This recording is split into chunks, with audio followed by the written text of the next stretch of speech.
Okey, tema 3, nasionalisme dan pembentukan negara bangsa. Okey. Ini lebih dekat dengan kita sebab dia dah masuk ke abad ke-19, abad ke-24 saja. Okey, jadi apa yang perlu kita fahami, yang perlu kita kuasai dalam tema 3. Baca semua tema 3, tak ada masalah. Faham baca. Sebab tema 3 ini tak banyak pun. Jadi saya jelaskan apa yang ada dalam tema 3. Tolong baca semua. Ini supaya kita boleh menjawab. Kalau kita tengok soalan-soalan lepas, tema 3 ini soalan nombor 5, soalan nombor 6. Okey, soalan nombor 5, soalan nombor 6. Kita ada 6 soalan, kita hanya perlu jawab 3 soalan. Okey.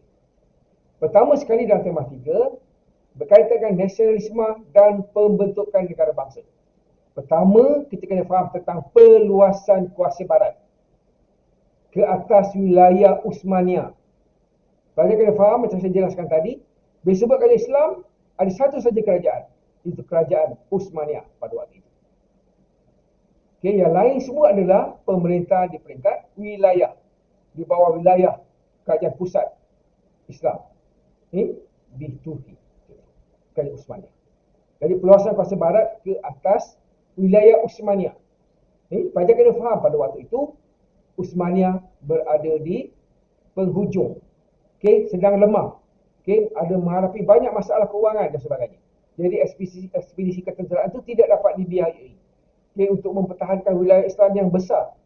Itu adalah satu cabaran yang berlaku pada waktu itu. Perubahan dari segi pemimpin dan sebagainya, yang menyebabkan kerajaan Islam Uthmaniyah itu semakin merosot. Dan pada waktu itulah Barat meluaskan kuasanya. Bila sebut Barat, ada 3 saja. British, Rusia dan Perancis. Yang sedang berusaha untuk meluaskan kuasanya ke atas wilayah-wilayah Uthmaniyah. Itu bahagian pertama.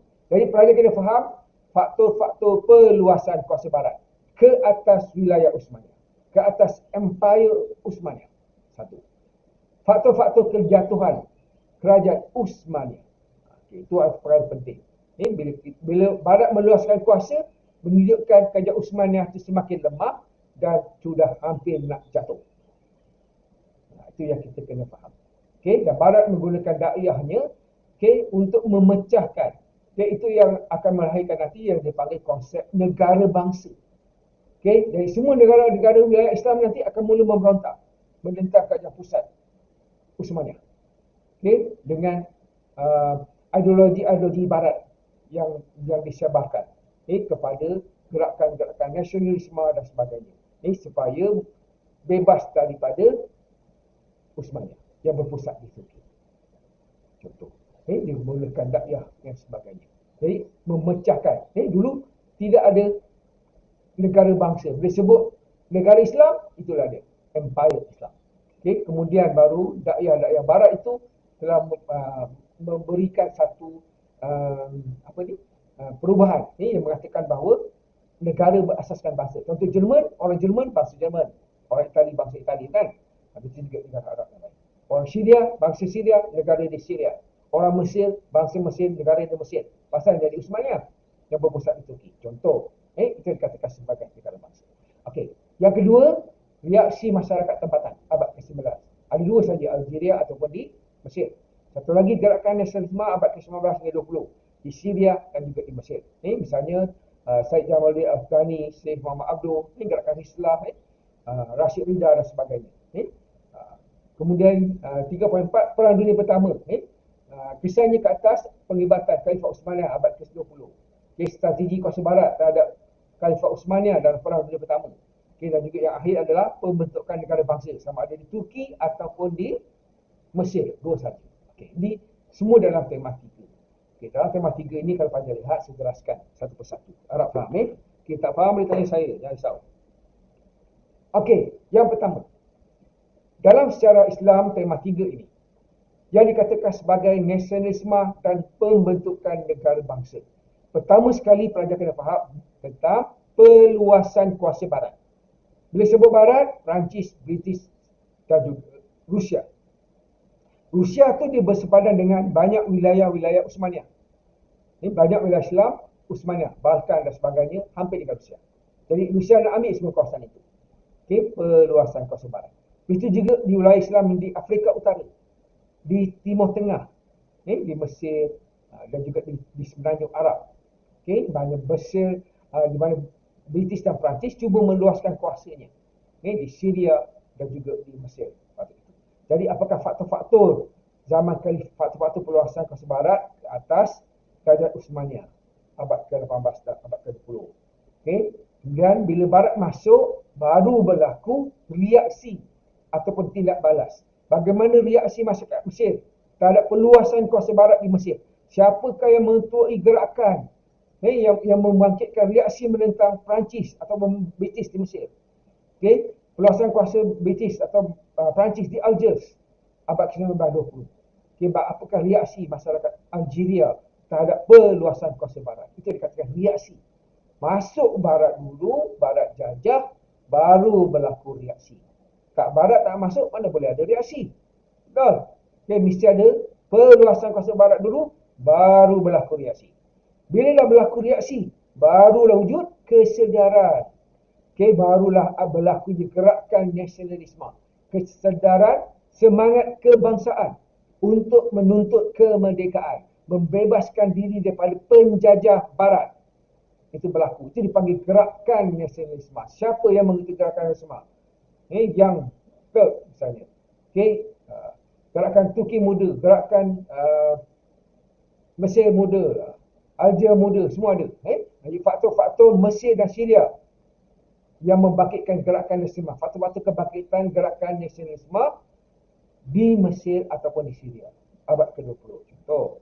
Itu semua gerakan. Sampai reaksi, berlaku gerakan.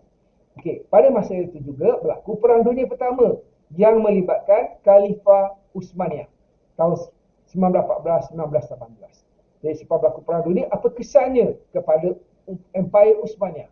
Banyak wilayah-wilayah Uthmaniyah telah mencapai kemerdekaan.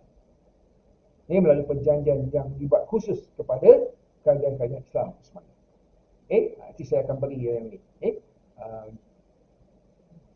Secara offline saja. Nanti saya akan berikan.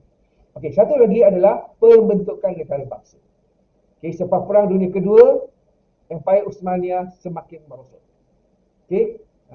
Empire Uthmaniyah semakin nak jatuh dah. Dan akhirnya Turki menjadi sebuah negara bangsa.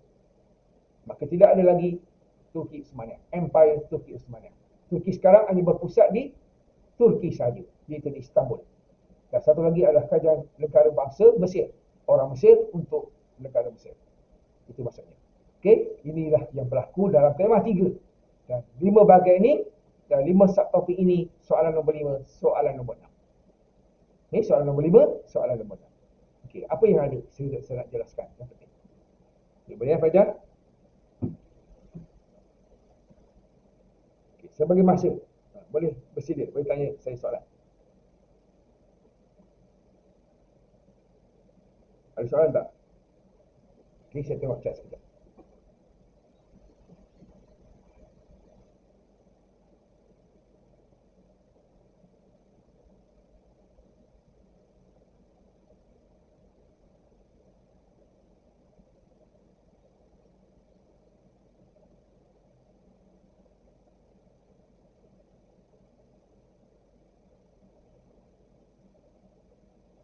Pelajar, ada soalan? Tema 4. Ramai pelajar tak jawab tema 3 ni. Sorry, bukan tema 4, tema 3. Pelajar merasa sukar. Jadi saya jelaskan sekarang. Kenapa? Kita boleh tumpu pada tema 4. Baca keseluruhan tema 3, sorry. Baca keseluruhan tema 3 pelajar. Ini soalan nombor 5, soalan nombor 6. Pelajar baca betul-betul soal tema 3. Sudah pasti pelajar boleh jawab soalan nombor 5, soalan nombor 6. Pertama sekali saya kata tadi, kita nak faham tentang peluasan kuasa barat. Jadi, peluasan kuasa barat, bila sebut barat, British, Perancis, Rusia. Peluasan kuasa barat ke atas Empire Uthmaniyah. Bukan ke atas Mesir ataupun Syria, tapi ke atas Empire Uthmaniyah. Mesir, Syria itu sebahagian daripada Empire Uthmaniyah. Jadi, apakah faktor-faktor peluasan kuasa itu? Kenapa dia boleh masuk? Kenapa dia luaskan kuasa ke atas Mesir? Sedangkan Mesir itu sebahagian daripada Empire Uthmaniyah. Uthmaniyah tak mampu dah nak mempertahankan Mesir daripada barat. Sebab Uthmaniyah sedang lemah waktu itu. Mereka menghadapi banyak masalah dari segi keuangan, untuk membayar ekspedisi ketenteraan dan sebagainya, hutang yang banyak. Semua itu menjejaskan Empayar Uthmaniyah pada waktu itu. Jadi Barat meluaskan kuasa, ini faktornya. Contoh persaingan antara kuasa Barat, British, Perancis, Rusia ini bersaing untuk menguasai Empayar Uthmaniyah, wilayah-wilayah Empayar Uthmaniyah. Kedua, berlakunya revolusi industri di Eropah. Mereka memerlukan bahan mentah, mereka memerlukan pasaran yang baru. Jadi mereka perlu meluaskan kuasanya ke atas wilayah Empayar Uthmaniyah. Kekayaan bahan mentah tempat ni. Misalnya minyak, petroleum. Sangat satu bahan api yang penting pada waktu itu. Itu yang menyebabkan mereka ingin meluaskan pengaruh ataupun kuasa mereka ke atas wilayah Uthmaniyah yang kaya dengan pelbagai bahan mentah, terutamanya petroleum. Pembukaan terusan Suez memedikkan perjalanan daripada Laut Mediterranean terus ke Semenanjung Semenanjung Arab tu. Melalui Semenanjung Arab terus sampai ke China, sampai ke India, Asia Tenggara dan juga ke China. Suez, sikit patut agama, modernisme, falsafah dan ideologi barat yang diterapkan untuk membawakan satu perubahan. Arab Revox misalnya, revolusi Arab berlaku. Ini disebabkan oleh faktor-faktor perluasan kuasa barat.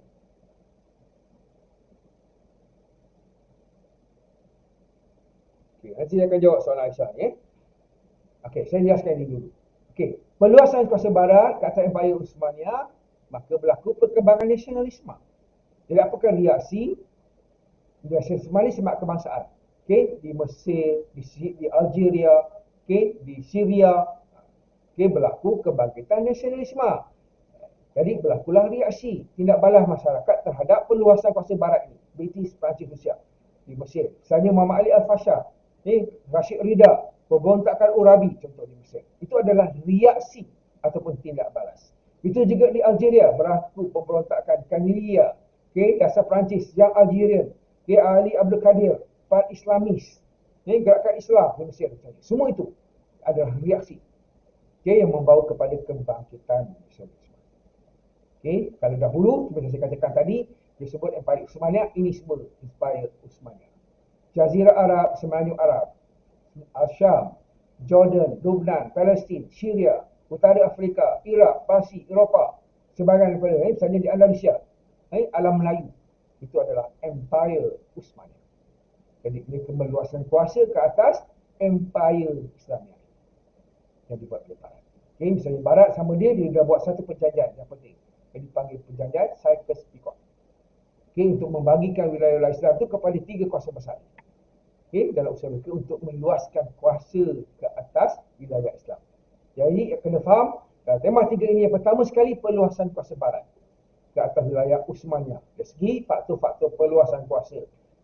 Dan ini membawa pada kejatuhan Empayar Uthmaniyah. Kemudian membawa kepada kebangkitan nasionalisme. Dan apakah reaksi bila Barat masuk, apakah reaksi masyarakat tempatan terhadap perluasan kuasa Barat. Contohnya di Mesir ataupun di Algeria. Apakah tokoh-tokoh yang terlibat dalam reaksi tersebut. Itu juga akan memberi kesan kepada perluasan kuasa Barat pada waktu itu. Ini panjang lebar lah saya jelaskan.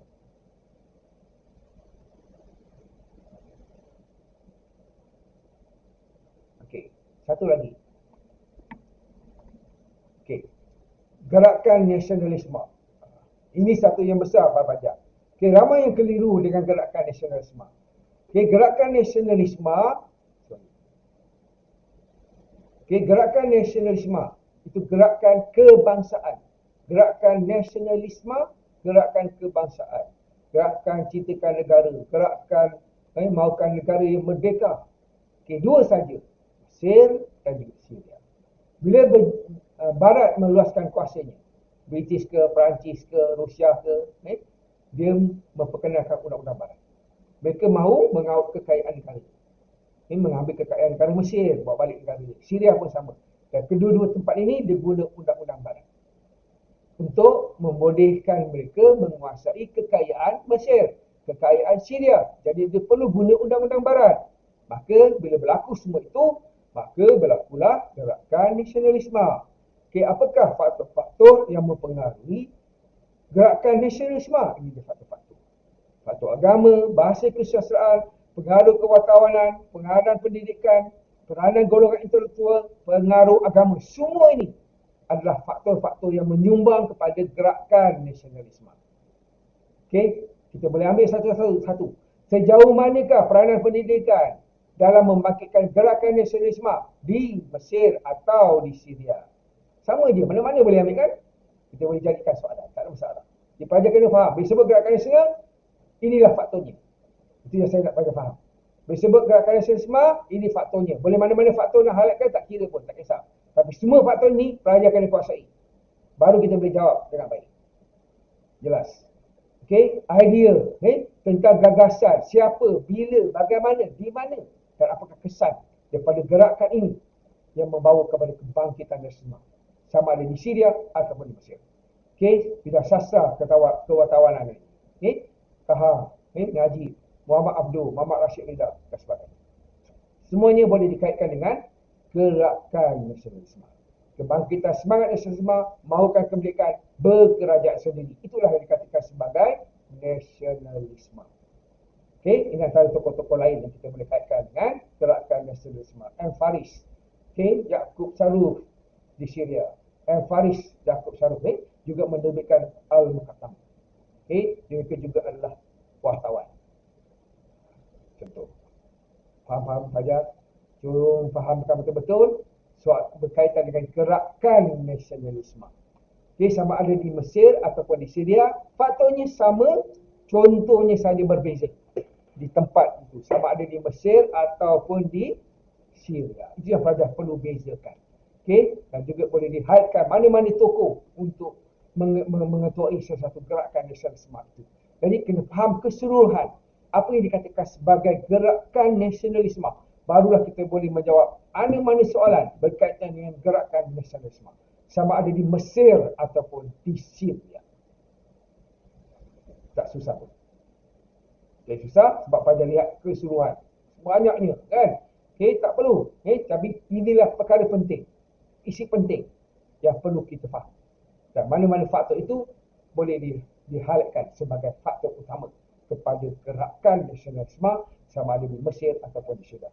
Ataupun dia akan beri tokoh-tokoh tertentu dalam gerakan nasionalisme itu sebagai highlight kepada soalan yang tidak ditanya. Tak ada masalah.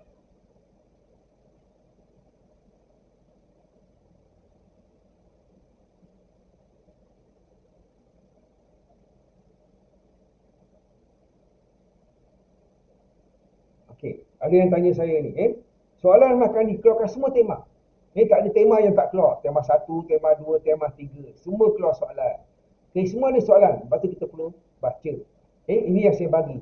Okey, saya mudahkan pelajar-pelajar. Itu tujuan saya. Sukatan tu luas. Ini saya mudahkan pelajar untuk memberi fokus. Apa yang perlu kita faham? Apa perlu kita kuasai dalam tema 1? Apa yang perlu kita kuasai dalam tema 2? Dan apa yang kita perlu kuasai dalam tema 3?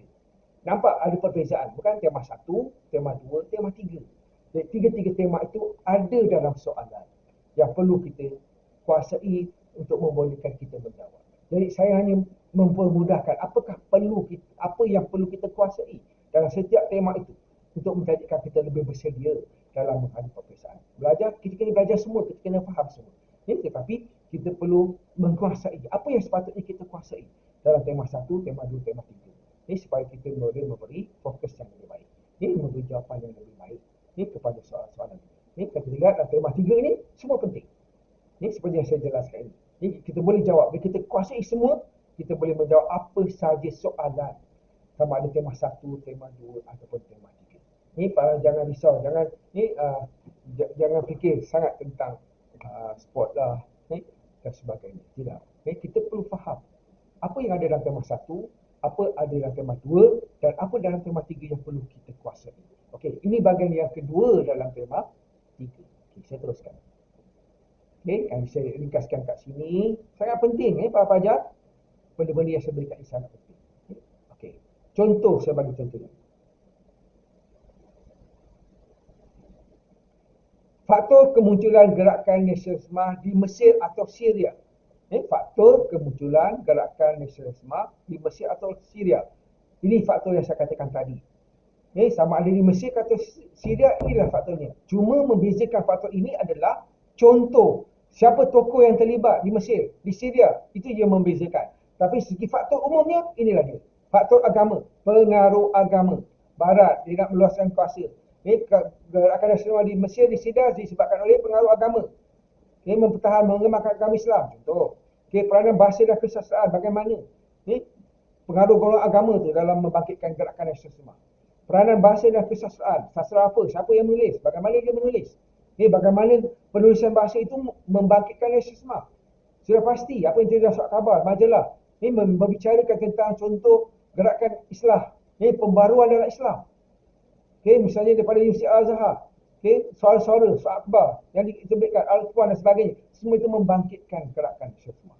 Peranan kewartawanan, Rashid Rida misalnya. Bagaimana peranan dia dan sisi kewartawanan itu membangkitkan gerakan nasional. Peranan pendidikan, institusi pendidikan yang kita lihat seperti ini. Bagaimana golongan yang berpendidikan itu mengetuai gerakan nasionalisme. Sama ada di Mesir ataupun di Syria. Peranan golongan intelektual, tokoh intelektual.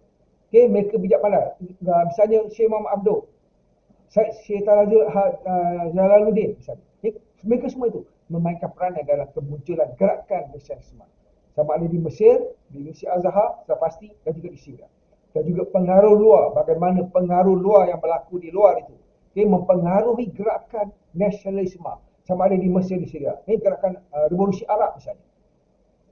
Semua kebangkitan ini membawa kepada apa dikatakan sebagai faktor kemunculan gerakan nasionalisme. Ini daripada perkuasaan. Contohnya saja berbeza sama ada di Mesir ataupun di Syria. Tolong faham. Ini contoh. Ini saya bagi contoh saja soalan. Jangan salah anggap. Ini bukan sport. Saya hanya bagi contoh supaya pelajar boleh jelas apa yang saya sampaikan. Contoh yang pertama, bincangkan peranan bahasa dan kesusastraan dengan mengemukakan sumbangan tokoh berkaitan dalam gerakan nasionalisme di Mesir pada akhir abad ke-19 dan awal abad ke-20 Masehi. Contoh soalan. Ini berkaitan dengan gerakan nasionalisme. Jelaskan perkembangan kewartawanan dan penerbitan media massa sebagai antara faktor kemunculan gerakan nasionalisme Arab pada abad ke-19. Ini termasuk Mesir, termasuk Syria.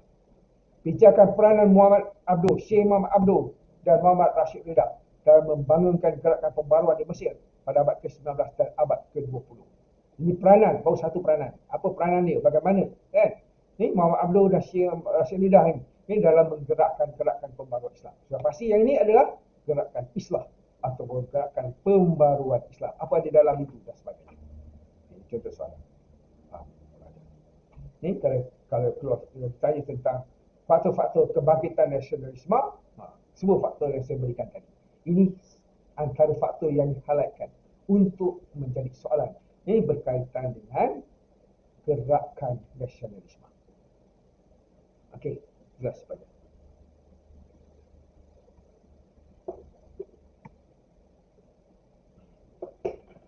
Okey. Selanjutnya bahagian yang ketiga dalam tema 3 ini adalah Perang Dunia Pertama. Dua saja perkara pelajar. Dalam Perang Dunia Pertama yang melibatkan Pakatan Bertiga iaitu British, Perancis, Rusia, kemudian Amerika terlibat perang pertama. Okey, satu lagi adalah Perikatan Kuasa Tengah atau Paksi, Jerman, Uthmania, Austria, Hungary. Okey, pertama pelajar kena faham penglibatan Turki dalam perang tersebut. Perang yang melibatkan Turki dalam Perang Dunia Pertama. Okey, termasuklah perjanjian Sykes-Picot, gerakan senjata ataupun perjanjian-perjanjian yang terlibat dalam Perang Dunia Pertama ini. Dan satu lagi yang penting adalah kesan Perang Dunia Pertama. Kesan politik, kesan ekonomi, kesan sosial. Jadi tajuk ini dua saja yang perlu belajar kuasai. Pertama, penglibatan Turki dalam Perang Dunia Pertama. Penglibatan Turki termasuklah perjanjian-perjanjian melibatkan Turki Uthmania. Satu. Okey. Dan juga perang yang melibatkan Turki dalam Perang Dunia Pertama. Dan yang ketiga adalah kesan Perang Dunia Pertama ke atas Turki Uthmania. Dari segi politik, kehilangan wilayah, Republik Turki muncul. Ini di bawah Mustafa Kemal kemudian nanti. Perpecahan wilayah Islam contoh. Dari segi ekonomi, kesan penglibatan Turki Uthmania dalam Perang Dunia Pertama. Kesan ekonomi makin merosot. Ini perdagangan makin merosot sebab perang dan sebagainya. Dan yang ketiga adalah dari segi impak sosial, misalnya kemerosotan akhlak, kemasukan pengaruh barat ke wilayah-wilayah Islam, dan juga penjatuhan moral di kalangan umat Islam pada waktu itu. Semua ini tiga perkara ini saja yang perlu kita kuasai berkaitan dengan Perang Dunia Pertama. Tolong baca, fahamkan. Jadi kita boleh jawab apa sahaja soalan berkaitan dengan Perang Dunia Pertama seperti yang saya berikan tadi. Kita perlu faham tentang pelibatan Turki Uthmaniyah dalam Perang Dunia Pertama dari segi perjanjian yang melibatkan mereka, dari segi siri-siri peperangan yang melibatkan mereka. Dan satu lagi adalah kesan Perang Dunia Pertama, politik, ekonomi, sosial. Jelas panjang. Potasikan buah kalimah tahkah? Faham dengan apa yang saya sampaikan? Kita teruskan. Saya tengok ada soalan ni. Kalau soalan minta bincangkan pelaksanaan Baitul Mal zaman Khalifah Ar-Rasyidin. Sumber, pengusaha sumber sampai itu. Ini nanti saya boleh berikan. Qurratul Ain nanti saya akan bagi dalam offline saja. Nanti saya akan beri offline. Banyak isi dia. Kena cerita tentang Baitul Mal pada zaman Khalifah lain. Tidak. Kalau soalan tu tanya pelaksanaan Baitul Mal zaman Khalifah Ar-Rasyidin, hanya zaman Khalifah Ar-Rasyidin. Saya teruskan tema 3 ni. Satu lagi bahagian. Contoh. Ini contoh soalan je saya bagi. Impak pelibatan Uthmaniyah dalam Perang Dunia Pertama. Bincangkan pelibatan Uthmaniyah dalam Perang Dunia Pertama. Bincangkan konflik Balkan yang merupakan antara faktor tercetusnya Perang Dunia Pertama. Huraikan biografi 3 orang tokoh Turki muda yang telah mengheret Uthmaniyah dalam kancah Perang Dunia Pertama. Enver Pasha, Talat Pasha, Jamal Pasha, adik-beradik Pasha. Dan satu lagi adalah penyelesaian kepada kemelut Perang Dunia Kedua ialah menerusi pelbagai perjanjian yang dimeterai antara pihak Eropah dan Kerajaan Uthmaniyah. Jelaskan 2 perjanjian tersebut.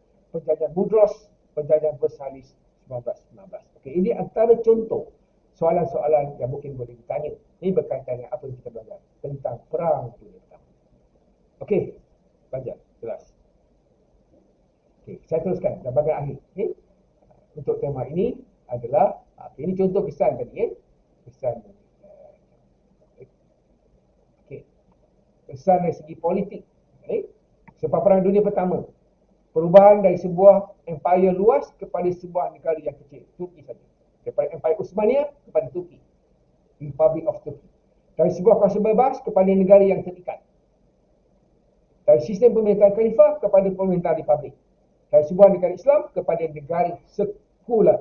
Itu contoh kesan politik akibat daripada perluasan kuasa barat ke atas Empire Uthmaniyah. Itu sebenarnya. Untuk memudahkan kita memahami. Saya teruskan saja.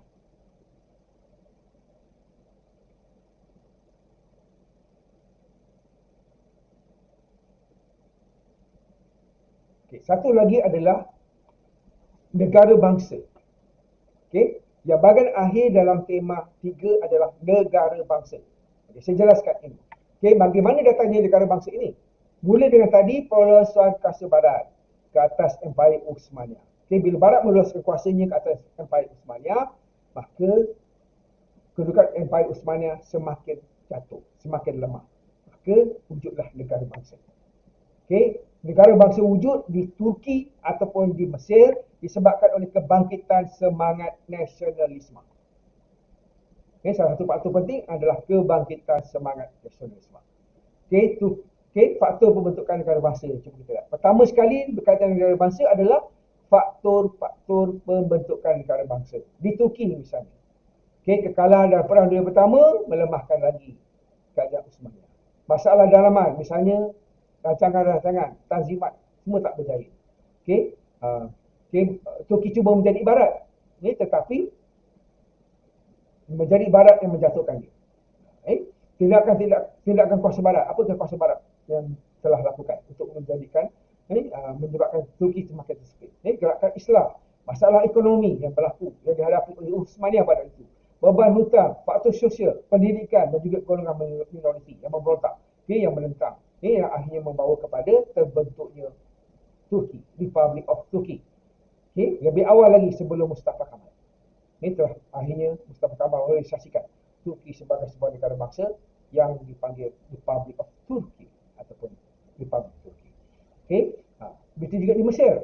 Okay, faktor pembentukan negara bangsa di Mesir. Ada faktor dalaman, ada faktor luaran. Okay, dua perkara ini penting. Okay, negara bangsa kita kena faham tentang faktor-faktor pembentukan negara bangsa. Sama ada di Turki ataupun di Mesir. Faham? Baca betul-betul pelajar. Faktor-faktor pembentukan negara bangsa. Okay, sama ada di Turki ataupun Mesir.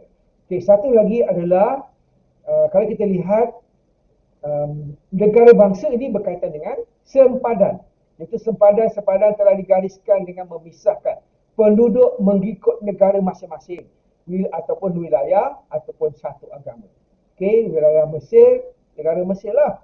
Wilayah Turki, negara Turki, contoh macam itu. Okey, sebelum ini sebenarnya Arab yang saya jelaskan tadi. Itu adalah Empire Utsmaniyah.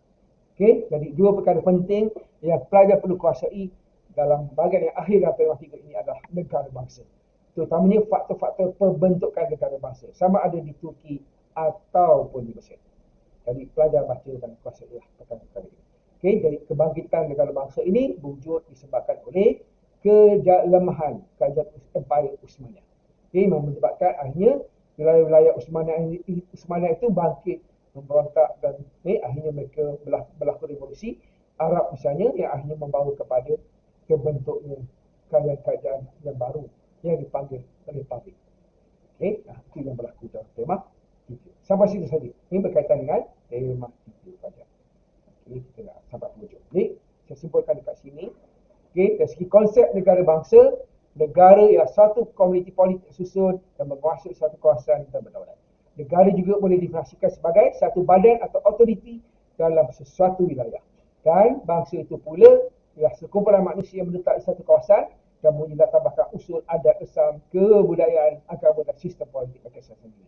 Jadi konsep negara bangsa ialah sebuah negara yang berdaulat, bebas dengan penduduknya mempunyai kesedaran bahawa mereka adalah milik bersama berasaskan bahasa, adat, tradisi yang sama, menjadi pemerintah tersendiri, sempadan wilayah dan hak untuk menggubal undang-undang tersendiri. Okey, ini diajar oleh Barat. Inilah konsep bangsa, negara bangsa yang diwar-warkan oleh Barat. Okey, kalau dulu dari konsep Islam hanya ada satu saja kerajaan Islam yang diketuai oleh seorang khalifah yang berpusat di satu pusat pemerintahan. Dan semua yang lain itu adalah wilayah Islam.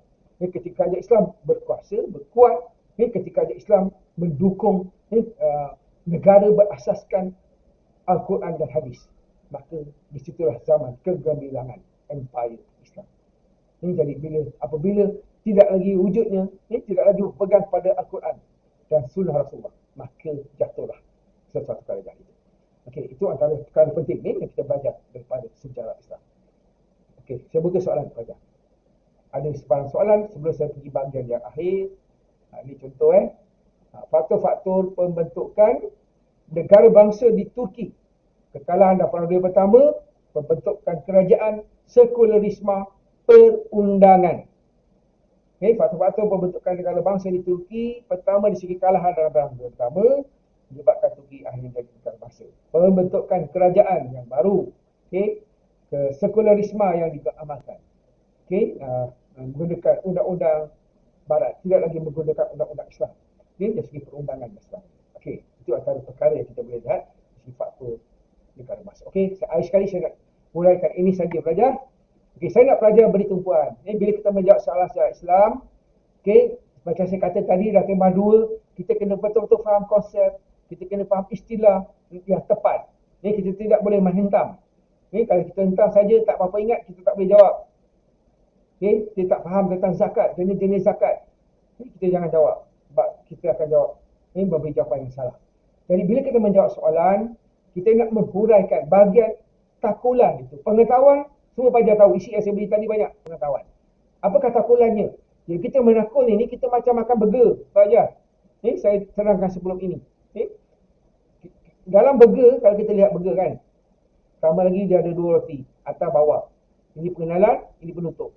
Okay, dalam burger yang sedap itu, jawapan yang sedap, jawapan yang baik, jawapan yang bagus, mesti ada pelbagai bahan dalam dia. Ada salad, ada telur, kan? Ada cheese lagi, ada tomato, ada timun. Jadi huraiannya banyak. Okay, dan akhirnya sedaplah burger ni. Dan kita tutup burger tu dengan penutup yang ringkas saja. Apa yang ambil satu mana-mana isi dan kita simpulkan dan kita apa yang berlaku selepas itu kita jelaskan. Ini ada 2 ayat sudah mencukupi untuk memberikan penutup. Jadi dalam menjawab soalan, pertama sekali kita ada pengetahuan, ada faktor, ada isi, ada sebab dan sebagainya tadi kan. Apakah faktor politik misalnya? Apa yang ingin dikatakan? Jawab kepada soalan anda. Apa yang anda ingin katakan? Jawapan kepada soalan anda. Itu kita kena jelaskan dari segi pengetahuan. Apa yang anda ingin katakan? Jawapan kepada soalan anda. Nak uraikan lagi. Apa kita nak urai? Contoh mengukuhkan huraian. Contoh untuk mengukuhkan huraian. Ini semua huraian, explanation kepada kehendak soalan. Dan kita berikan bukti, mesti ada bukti, evidence, supaya jawapan kita itu menjadi baik. Bagaimana bukti ini menunjukkan bahawa pendapat anda itu betul. Sekularisme, kita ambil contoh, pengetahuan, Turki menjadi sebuah negara sekular, dan menjadi sebuah republik disebabkan oleh sekularisme. Macam mana kita jelaskan sekularisme? Apa itu sekularisme? Contoh sekularisme, dari segi pentadbiran, bagaimana, apa yang dibuat? Contoh, ini yang membawa kepada sekularisme. Terangkan bukti anda, bagaimana bukti menunjukkan bahawa pendapat anda itu betul, kemudian kita ringkas ayat menaikkan kembali dengan soalan. Itu adalah kesimpulan. Kesimpulan adalah ringkasan ayat yang menaikkan kembali dengan soalan. Jadi kita ada pengetahuan, kita ada huraian lanjut, huraian lanjutan, contoh dan sebagainya, itu adalah kumpulan. Dan akhir sekali kita simpulkan. Jadi ketiga-tiga aspek itu, dalam format esei kita ada pengenalan, ada isi, ada penutup, dan semua itu kita digabungkan dengan aras bahasa yang betul. Isi yang pertama, isi kedua, isi yang ketiga dan sebagainya, kita dipanggil komunikasi. Jadi kita telah memberi satu jawapan yang baik kepada anda rasa pada dah menguasai dari segi cara menjawab. Itu dikatakan poin. Salat itu adalah evidence ni dan juga huraian bagi tanda sebagainya. Jadi saya harap pelajar dapat menguasai ini dengan baik. Itu adalah explanation. Lapar. Lepas ni boleh makan burger. Ingat burger, ingat bagaimana nak menjawab soalan. Berdasarkan kepada pengetahuan, kumpulan dan juga komunikasi. Apa dia pengetahuan? Itu fakta yang nak kita huraikan. Fakta mesti dijelaskan. Fakta mesti ada huraian. Mesti ada evidence. Itu contoh yang akan kita explainkan nanti. Kita akan huraikan. Dan ini akan memberikan jawapan yang baik.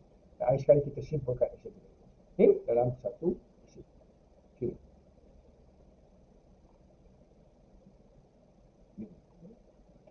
Pak pelajar, inilah yang saya katakan tadi, perkara-perkara penting. Bila kita nak ingat teknik menjawab, kita ingatlah burger. Jadi burger tu bukan hanya roti yang atas dengan bawah saja, tapi kandungan dalam burger tu yang penting. Pengetahuan, kita tahu burger. Burger itu kita kena jelaskan dengan detail. Kita ada salad, kita ada telur, kita ada sayur, macam-macam sayur, kita ada cheese dengan sosnya lagi, maka sedaplah soalan jawapan kita itu.